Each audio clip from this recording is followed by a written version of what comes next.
10 years ago, I was at a church meeting, but it wasn't as important as my mate said, so it was in Kentucky. It was in eastern Kentucky. It was not even in Lexington, which is the largest city in eastern Kentucky. It was in a rural area, a place called the Domain, which is the camp and conference center for the Diocese of Lexington. There were a whole bunch of people going, and we all flew in, and then were being driven out by locals out to the location of the conference. And the person who was driving us got so engaged in the conversation, great conversation. Anyway, he got lost. So we're winding down these roads, and he didn't know where he was. We had finally figured out we had to turn around and go back. So we pulled off the road and started to turn around. As we were turning around, I happened to notice this old ramshackle, broken down building off to one side. It had tar paper roof. What passed for siding was obviously wood that had been scavenged. The windows were dirty. The yard was all overgrown. And I thought to myself, abandoned. Until I noticed smoke coming up the chimney and saw a face in the window. We drove a little further down the road on the way back, and there was another house that was similar. Had a porch on the front, and on the front there were two men sitting on the front of the porch. And as we drove by, they stood up. They had shotguns across their laps. They were wearing jeans, faded jeans, suspenders, no shirt. It was the middle of the day, it was hot while they were outside. And the driver just simply offhandedly said, well, they're not at work because there is no work, and the coal is dead. It's Appalachia.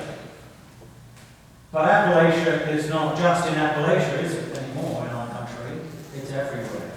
You could just go down here to near the transit station. I remember being shocked a couple of years ago driving over a bridge and seeing checks, and there are needles lying around there. There is a sharp divide which is growing bigger in our nation. Every single reading today is about that divide. Every single reading. Understanding the context perhaps will help you see what that is. So let me just share a little with you about the reading. This the first reading from Amos. It makes reference to beds of ivory. Can you imagine a bed made of ivory? You know how expensive ivory is. It's always been expensive. But imagine a whole bed, a whole frame of a bed made of ivory. And of course, as you know, there are lots of elephants in Holy Land, right? No. Africa, Asia, none in the Holy Land. None in the Middle East. We're talking about the 8th century BC. That's the time of Amos. There are no, you can't roll out and call UPS and have the delivery. In fact, often the way it was done was by caravans, so-called overland, or occasionally they would bring stuff to ports that could be shipped across the eastern Mediterranean. It was difficult and expensive. And there was no money. There was no such thing as money. So the way that you got things was you bartered, you exchanged them.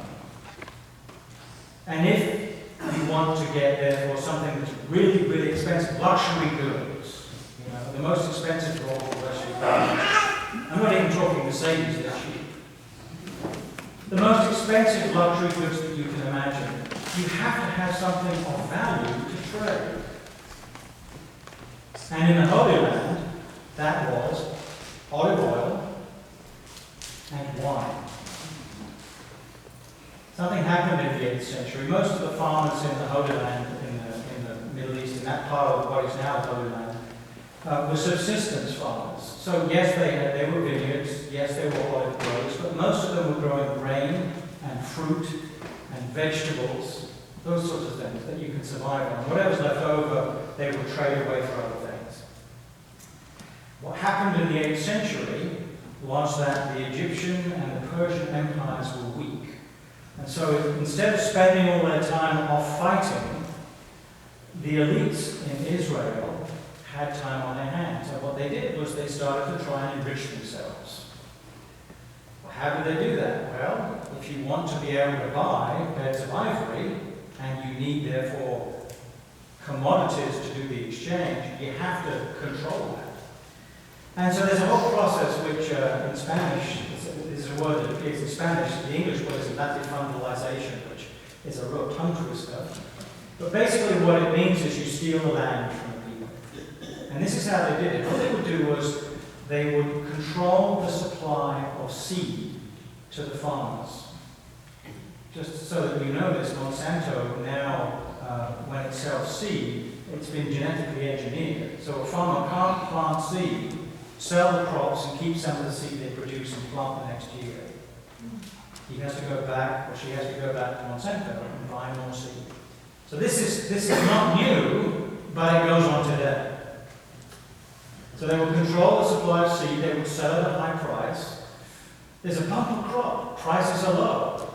The farmers have to trade that stuff away for less than it's worth and go into debt to the people who control the supply of seed, the wealthy. And how do they get that seed? Well, I lived in the Midwest for 19 years. I can tell you how they get the seed. They go into debt. The time I was there, farmers were going out of farming at a rate of I don't know how many weeks. It was really high. Stuff in my house came from auctions of farmers who had to sell their land. And who did they sell land to? Agribusiness. 8th century BC agribusiness is what they had to do. So they went into debt, and finally what happened is that they were foreclosed on. The way the foreclosure happened, you can read it all through the Old Testament, justice happens at the gate.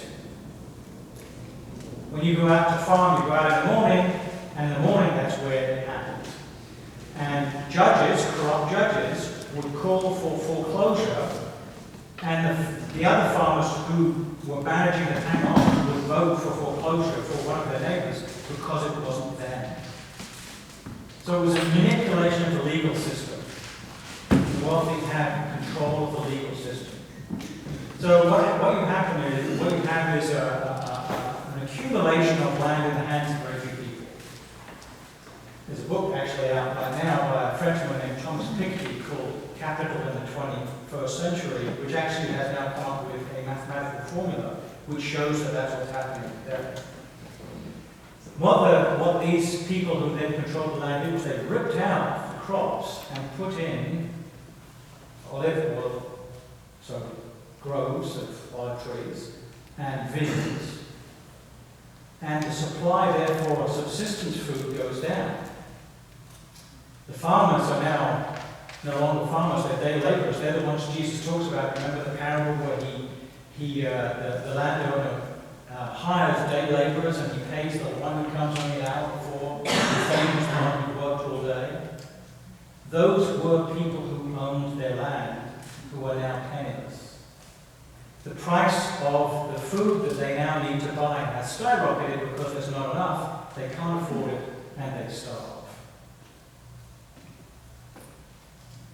And again, that's the 8th century BC, or the 21st century, you take a pick. What does Amos say? Amos is one of the angriest of the 8th century prophets because he is absolutely outraged by this behavior. Absolutely outraged. And he begins by saying, if you go back and read this passage, he begins by saying, woe or alas to those who. Woe or alas to those who. Now, you wouldn't know this unless you had spent time like me studying liturgy, but that's the way a funeral service begins. When our funeral services begin, if you open the Book of Common Prayer, like the service, they begin with what are called the anthems. And the first one is, I am resurrection and I am life, says the Lord. Or if you want to use the right one, saith the Lord. And you know it's a funeral. That's the way you know it's a funeral almost. You read those words, it's a funeral. When I was in seminary, one of the professors, I've never forgotten his sermon, opened his sermon by reading that and said, you will say these words more than any other words in your ministry. So Amos is opening this as if it is a funeral. And if you want to put the language of the reading, when he makes reference not only to the beds of ivory, but also to the lambs that they get to eat, which they presumably have taken from the people who used to own them, or the wine and the oil, he mentions those as well. If you want to put that in 21st century language, it would be, I am resurrection, I am life, says the Lord. But there is no life and light in you, you who devised credit default swaps at parties, and laughed as people's homes were foreclosed on, who ride around in limousines to expensive restaurants, while people have sold their cars and have to choose between going to food banks or the unemployment office. That's what Amos is saying in that reading, using 8th century language, completely contemporary for the time that he's talking about. So it's excoriating these people. It's as if he's saying to them, in the face of your behavior, in the sight of God, you are as good as dead and in Hades. Now, can you see why that might be matched up with the gospel passage about the rich man who ends up in Hades? Because it's an introduction. It's a way into it. And Jesus, in the passage in Luke, in fact, for the past few weeks, we've been hearing all about what our appropriate attitude should be as people of faith when it comes to how we live with one another. This is another one of those parables. And the same thing that was happening in Amos's time was happening in Jesus' time, and it's happening in this time. And so Jesus is identifying those people and saying the same thing. Now, do you notice what happens in that gospel passage? What happens? You don't have it in front of you, I'll just repeat it briefly. When he is in Hades, in torment, the rich man still doesn't get it. He doesn't even notice Lazarus except as a convenience, whom his buddy Abraham, so he's calling on his heritage. He's saying, can't you just send this servant to dip his finger in some water because I'm burning up down here? Or tell him to go and tell my brothers that they could end up here. And it's not out of any sense of compassion or recognition for the suffering of this poor man Lazarus. It's out of fear for what might happen. So it's not out of the heart. It's not out of a genuine transformation that this rich man responds to the situation that he finds himself in. How do we live? Is it a self-centered way of living that see human beings as things? Or as people to flatter our ego? People to be exploited? The core message, and it actually also appears, you can read it in the Psalm, you can see it in the portion of whoever wrote this letter to Timothy, because it wasn't Paul. But nevertheless, it's a very powerful and accurate, I think, representation of what faith is all about. You can see the same thing in all of these readings. They are inviting us to see people as more important than things, to see relationships as more important than the packaging they come in. Not the externals. It's not what you can possess. It's what's in our hearts. It's how we choose to live with and for each other. Now, there's a remedy that you can see being proposed either passively or actively in all of these readings to this. And that is, it's calling for a spiritual and an economic and a political reversal, a transformation. It's a wake-up call. It's one for societies as well as individuals, clearly. Can our politics and our economics be changed to reduce or even end the economic separation between rich and poor, between insiders and outsiders? Can we try and restore all people to that place of equal humanity that we share as children of God? That's the question that these readings ask of us. And I did say spiritual. These readings are not just about economic injustice, even though we've sung about it, and we're going to pray about it. This is a spiritual issue. Politics and economics are spiritual issues. They are about who we are as people of faith and as human beings. God is concerned with all the details of our lives, which includes our attitude toward those who have less than us. And you can come up with a list that would be similar to the subsistence farms, can't you, who get pushed out, single parents. Those people who are born into poverty and can find no way out through no fault of their own.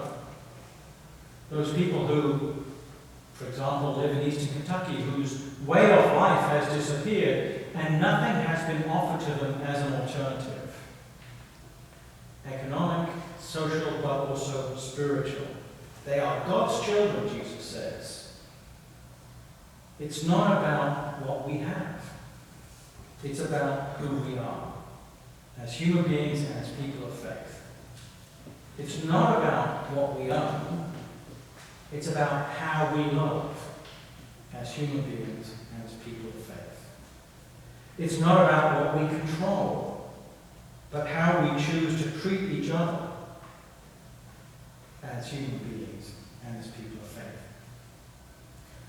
So as you go out today, remember that Christianity begins at that door, doesn't end at it. Faith begins when we walk through the door, and the biggest challenges we face as people of faith are out there, not really in here.